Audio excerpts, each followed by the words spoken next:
और टीचर के लिए भी हमने स्टूडेंट घटना चक्र पुस्तक देखिए, सब घटना चक्र है, सब हम पढ़े थे पूरी। यदि घटना चक्र का बात किया जाए, ये घटना चक्र ये बीपीएससी जो प्लेटफॉर्म पब्लिकेशन जो रुक्मणी प्रकाशन का प्लेटफॉर्म के द्वारा निकाला जाता है। पटना में एक कोचिंग है, नवीन कुमार सिंह के द्वारा चलाया जाता है, बहुत ही अच्छी कोचिंग है।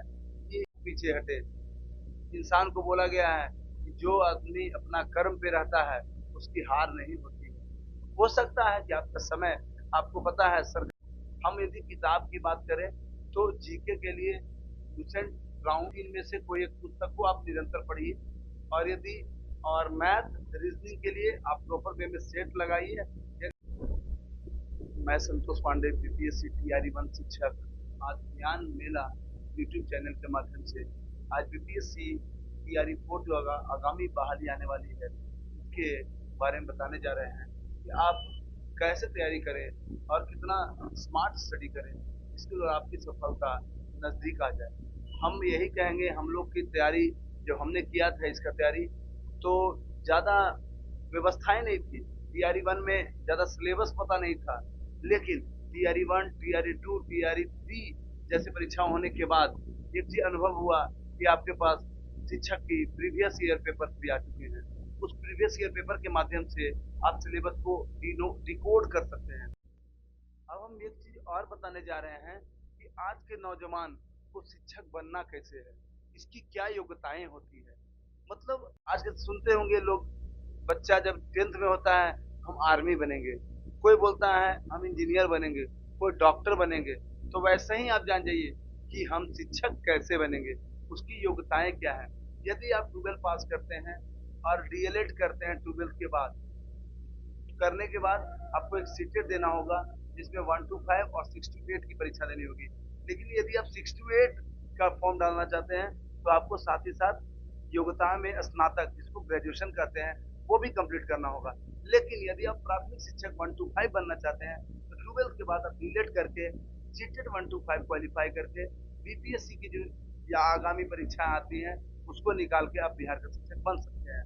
इसकी एलिजिबिलिटी रूल यही है, 12 पास, आप आर्ट्स, साइंस, कॉमर्स ये सब मैटर नहीं करता है, आप 12 पास होना चाहिए और साथ ही साथ 18 साल उम्र पास कर जाना चाहिए।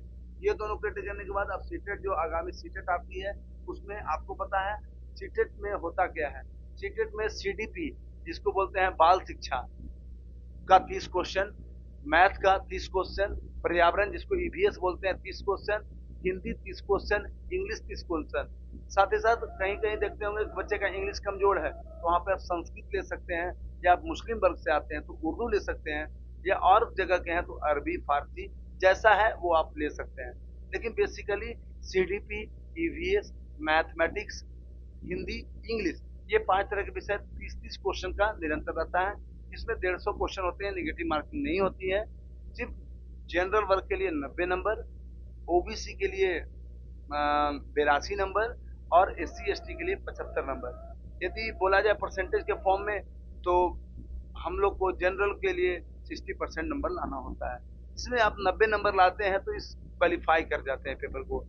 अब रही बात कि सीटेट क्वालिफाई करने के बाद बीपीएससी में का जो रिजल्ट होता है, जो फॉर्म भराता है, उसमें गुना रिजल्ट नहीं होता है। सुनते होंगे कि दरोगा में प्रीलिम्स में 10 गुना, मेंस में 6 गुना, फिजिकल में 1 गुना, ऐसा। लेकिन इसमें जो भी होता है मेरिट बनता है, यानी जो आप बीपीएससी की परीक्षा देंगे, यदि आपकी पद 100 पद निकली है बीपीएससी में तो 100 लोग को ही अंतिम रूप से चयन किया जाएगा। यदि आप उसमें चयन हो जाते हैं तो आपकी नौकरी पक्की हो जाती है। इसलिए इस तैयारी के दौरान हम लोग को समझना चाहिए कि हमारा एक परीक्षा ही निकलने से, बीपीएससी का जो परीक्षाएं निकलता है शिक्षक पात्रता का, यदि आप वो निकाल लेते हैं तो आप नौकरी ले लीजिएगा। नहीं, इसमें मेडिकल चेकअप होती है, बहुत ही सिंपल है। जो आपकी एलिजिबिलिटी उसको पूछता है, जिस कैटेगरी से आप फॉर्म डाल रहे हैं उसको जो प्रमाण पत्र है उसको निरंतर रखिए। मैट्रिक इंटर का कागज रखिए, जब ज्वाइन कीजिएगा तो वहाँ पे सब कागज चेक होते हैं। आप निरंतर रूप से अपने डॉक्यूमेंट में देखिएगा कि मेरा डॉक्यूमेंट में नेम कहीं गलत नहीं है, फादर्स नेम गलत नहीं है, डेट ऑफ बर्थ गलत नहीं है। आप सुनते होंगे बहुत सारे बच्चे परीक्षा निकाल लेते हैं लेकिन बाद में पता चलता है कि उनका आधार कार्ड में नाम कुछ और है, मैट्रिक के मार्कशीट में नाम कुछ और है। तो उस चीज को समझना है।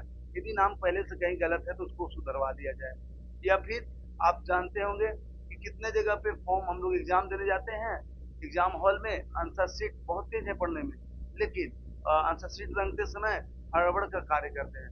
उस समय हम लोग क्या करते हैं, नेम रोल नंबर भरना है, गलती भरा गया। अब नीचे 100 में आप 90 95 100 का 100 भी लेके आते हैं, यदि आप ओएमआर शीट गलत भर दिए तो आप परीक्षा से विफल हो गए, उसी समय आप परीक्षा से बाहर हो गए। तो परीक्षा निकालने का मूल मंत्र यही है कि आपकी समझदारी, आपका धैर्यता और आप निरंतर रूप से प्रयासरत रहिए। चलिए अब हम इतना आप लोग को बताएं कि हम अपने जीवन के बारे में बताते हैं कि संघर्ष के साथ हमने कैसे इस परीक्षा को पास किया। रही बात, जब हमने आज यूपीएससी टीआरई 1 के द्वारा चयन हुआ, इसके पहले हम निरंतर तैयारी कर रहे थे रेलवे का। उस समय ये फॉर्म आया। फॉर्म जब आया तो मैंने सीटेट का फॉर्म भर रखा था और बीपीएससी ने मुझे अलाउ किया कि अपियरिंग कैंडिडेट भी भर सकते हैं। उस समय हम सीटेट के लिए इस बुक को फॉलो किए। देखिए सीटेट की परीक्षा 1 to 5 6 to 8 के लिए बुक आती है, अरिहंत पब्लिकेशन में आती है प्रीवियस ईयर के लिए। और उसी समय हम ये बीपीएससी जो प्लेटफॉर्म पब्लिकेशन जो रुक्मणी प्रकाशन का प्लेटफॉर्म के द्वारा निकाला जाता है, पटना में एक कोचिंग है, नवीन कुमार सिंह के द्वारा चलाया जाता है, बहुत ही अच्छी कोचिंग है। ये इन्हीं से हम पढ़े थे, मतलब यूट्यूब के माध्यम से बीपीएससी के बारे में कुछ कुछ पढ़े। अब कुछ रंजीत कुमार का एक रंजीत आईएएस हैं, उनका भी नोट्स हम लोगों ने व्हाट्सएप के थ्रू मंगवाया था, उस नोट्स को भी हमने पढ़ा। इतना मान लीजिए कि आपको एक चीज पर केयर करना है परीक्षा निकालने के लिए, वो है आपका सिलेबस।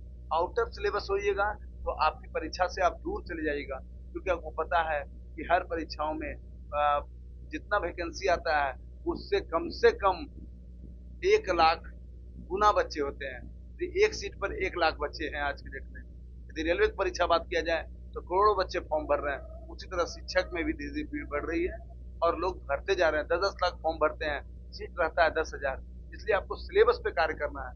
जैसे हमारे पास आप देख सकते हैं इतनी सारी पुस्तकें, जैसे मैथ के लिए जितना रेलवे में पूछा वो क्वेश्चन है, देखिए पूरा ये सब है। और टीचर के लिए भी हमने स्टूडेंट घटना चक्र पुस्तक, देखिए सब घटना चक्र है, सब हम पढ़े थे पूरी। यदि घटना चक्र का बात किया जाए, ये घटना चक्र का देखिए पूर्वालोकन है, ये विज्ञान का है, ये घटना चक्र विज्ञान है, ये घटना चक्र इतिहास पुस्तक है।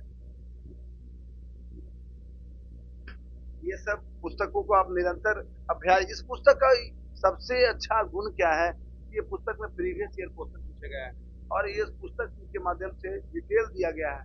यदि आप एक प्रश्न पढ़ रहे हैं, मान लीजिए कि आपका प्रश्न है कि क्षणिकवाद का प्रतिपादन किसने किया, ठीक है। अब क्षणिकवाद, अब आपको नहीं, आप सिलेबस को नहीं पढ़े रहिएगा तो आपको पता नहीं होगा कि क्षणिकवाद पढ़ना था किसमें। आपको पता है कि क्षणिकवाद जैन और बौद्ध में था, तो बौद्ध धर्म में क्षणिकवाद का ज्यादा प्रधानता दिया गया है। क्षणिकवाद का सिद्धांत बौद्ध दर्शन से संबंधित है। क्षणिकवाद अनित्यवाद के तार्किक विकास है। बुद्धोत्तर बौद्ध दर्शन का अस्तित्व के बारे में, मतलब बुद्ध का जो उत्पन्नता हो, बुद्ध जो एक धर्म का निर्माण हुआ वो कैसे हुआ, वो किसको माने। हम यही कहेंगे कि जितने भी घटना चक्र के आते हैं पैकेज, उसको पढ़िए, न्यूटन पढ़िए, ग्राउंड पढ़िए और प्रीवियस ईयर मैथ रीजनिंग के लिए ज्यादा नहीं आपको करना है, प्रीवियस ईयर का कंप्लीट कर लीजिए, जितना भी पूछा हुआ प्रीवियस ईयर है।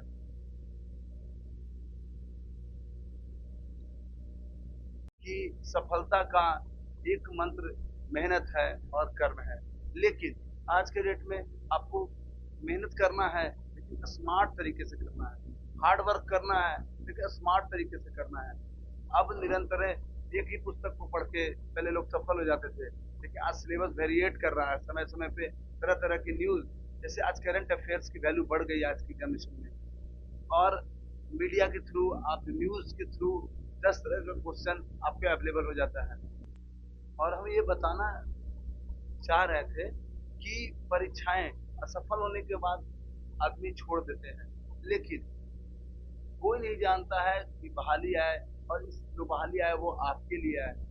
आप चाहिएगा, आप निरंतर मेहनत कीजिएगा, जो आपकी बहाली आपके सामने होगी वो आपके लिए अंतिम बहाली होगी सफलता के लिए। उसी बहाली में आप परीक्षा को पास कर जाइएगा। यदि मेरा बात किया जाए तो हम कभी भी बिहार शिक्षक का तैयारी नहीं किए, उसमें बहाली भी नहीं आती थी शिक्षक का। तो हमने अलग अलग परीक्षाओं का, जैसे बिहार पुलिस, बिहार दरोगा, भारतीय रेल, जैसे NTPC, group D, railway LP technician, जैसे कि पढ़ना क्या है इसमें। क्योंकि किताब यदि आप कोई टेक्स्ट बुक उठाइएगा या ट्यूशन उठाइएगा, उसमें बहुत सारे प्रश्न हैं। तो पढ़ना वही है जो उसके सिलेबस में है। जैसे आज की परीक्षाओं में 3-4 पोर्शन को यदि आप कर लेते हैं तो परीक्षाएं पास कर जाएंगे। आपको भी पता है, कटअप कोई परीक्षा आप देते हैं, उसमें 100 में यदि आप 70 नंबर के एप्लीकेबल हैं तो आपकी जॉब के आप नजदीक हैं। उसके लिए हमको क्या करना है? यदि हमको 100 नंबर का पेपर दे रहे हैं तो आज के डेट में विज्ञान का पोर्शन, करंट अफेयर का पोर्शन और मैथमेटिक्स रीजनिंग का पोर्शन यदि आप मजबूत कर लेते हैं तो और सब में नॉर्मल तैयारी भी रहेगा, तो आप सफलता के बहुत नजदीक होंगे। हम यदि किताब की बात करें तो जीके के लिए लुसेंट ब्राउन, इनमें से कोई एक पुस्तक को आप निरंतर पढ़िए। और यदि और मैथ रीजनिंग के लिए आप प्रॉपर वे में सेट लगाइए